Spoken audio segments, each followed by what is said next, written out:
Good morning, good morning, good morning. Okay, magla-live ulit tayo. Tagal-tagal na nating di nag-live kasi busy-busy. So, Happy New Year sa lahat, sa mga subscriber at sa mga viewers ko.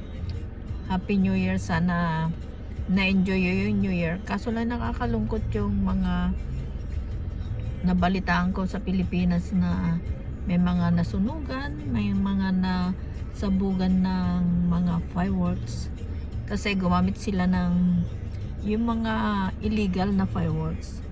At minsan naman kasi hindi naman kasi nakikinig yung mga ibang citizen natin kasi sabi nga nila kung ano yung bawal, yun ang mga ginagawa. Parang nakakairita din, no? Kaya nakikiramay ako sa mga natamaan ng fireworks na unexpected. Kahit naman saan, kahit naman dito sa Hawaii, ganun din ang mga nangyayari dito kasi nga gumagamit sila yung mga illegal na fireworks. So, okay, ang pag-uusapan natin ngayon guys, yung sa impeachment ni Sara Duterte na sana naman ay matuloy para naman mabigyan siya ng leksyon ang ating Vice President sa Pilipinas, no? Kasi sobra na yung pati yung presidente natin pinagbabantaan na papatayin, yung First Lady, si Speaker Romualdez, parang sobra yung galit niya sa mga ibang politiko sa atin na kahit yung presidente na ano niya na papatayin, meron na daw siyang na-hire na assassin para kay Bongbong Marcos. That's so sad kasi dapat Vice President dapat pinoprotektahan niya yung presidente, pero sa lagay na yan kay Sara Duterte parang minamadali niya na sana mawala na si Bongbong Marcos para ma-take over niya yung power. Hindi naman pwede. Hindi ka na ba na makapaghintay, Sara Duterte? Diba? Kasi kahit na ayaw mo, gusto mo nang upuhan, hintayin mo naman, kaya nga may election, diba? Parehas naman kayo na elected na most powerful people in the country. Tapos yung pepersahin mo yung tao na kukunin yung position niya na hindi naman dapat. Maghintay ka naman, Sara Duterte, diba? Tsaka yung mga Duterte parang anong klaseng tao mga to? Naglabasan, kala ko ba noon mga mababait na tao to, pero ngayon isa-isa naglabasan yung yung kulay nila. Kahit yung mga allies nila, si Bongo, si Bato de la Rosa, ano bang klaseng tao mga to, Diyos ko, diba? Para namang hindi kayo pare-parehong Pilipino. Dapat Pilipino nagkakaanuhan, yung laban ng isa, laban para sa lahat, diba? Pero sa kanila parang pansarili na lang nila dahil kung ano yung kung ano-ano na lang mga fake news na ginagawa nila, na keso si Bongbong Marcos ganito, tsaka yung di ba wala yung pagka-addict niya, ganyan, na allegedly addict daw si Bongbong Marcos. Tapos kung ano-ano na lang mga pinapalabas nila, mga fake news na hindi naman totoo, di ba?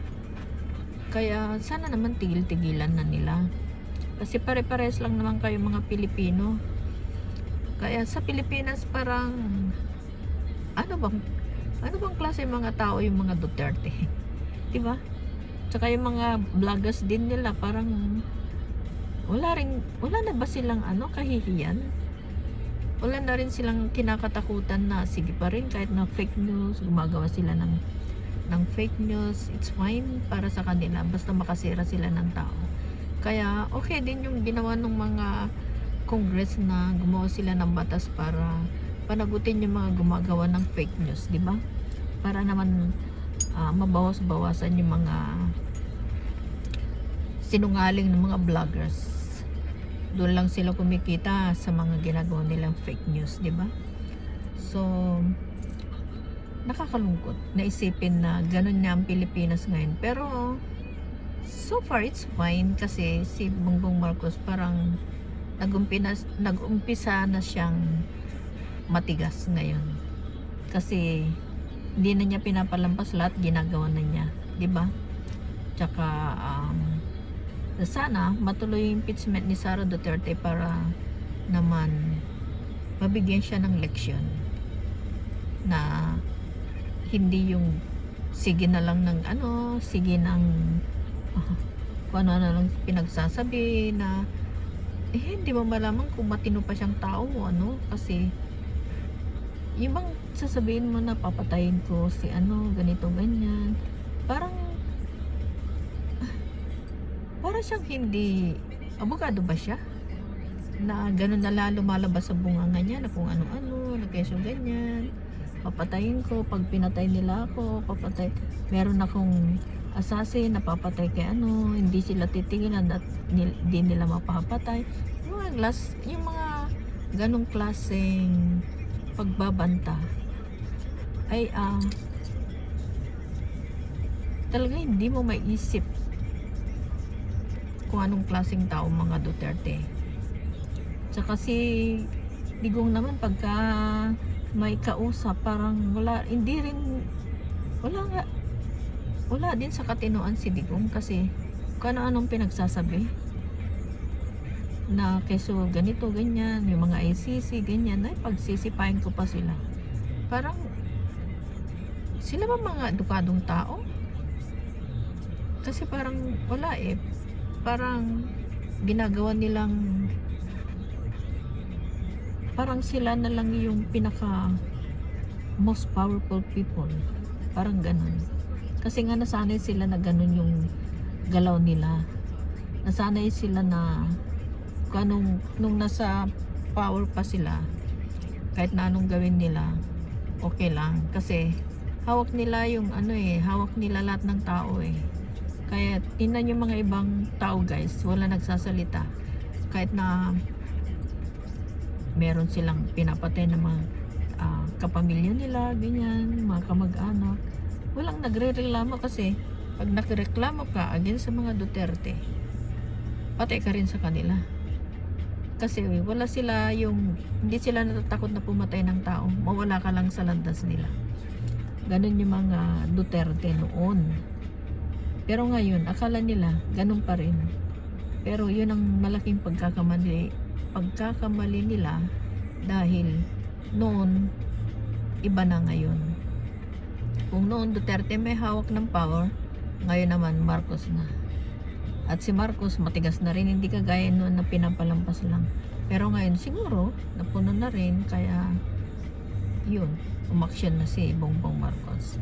At saka, di ba yung latest na na balita tinanggal siya sa National Security Commission, NSC, si Sara Duterte sa si Digong. Kasi nga hindi naman sila karapat dapat na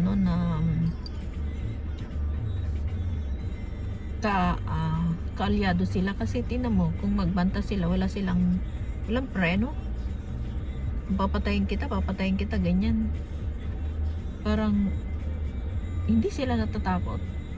Paano pa kaya kung yung mga tao gusto nilang patayin? Hindi sila natatakot, papatay lang sila kasi kasama sila sa sa National Security Commission. So dapat lang na tinanggal sila guys, and that's good for them kasi hindi sila dapat humawak ng mga position dahil sa pag-uugali nila. At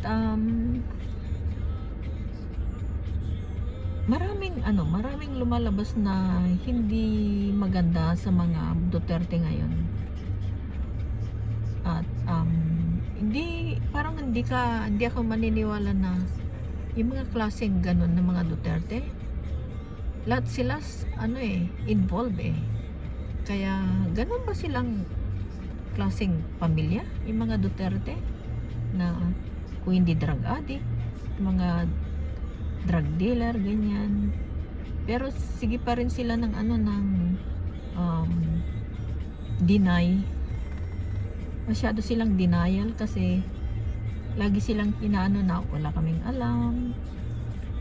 Mga ano lang yan, mga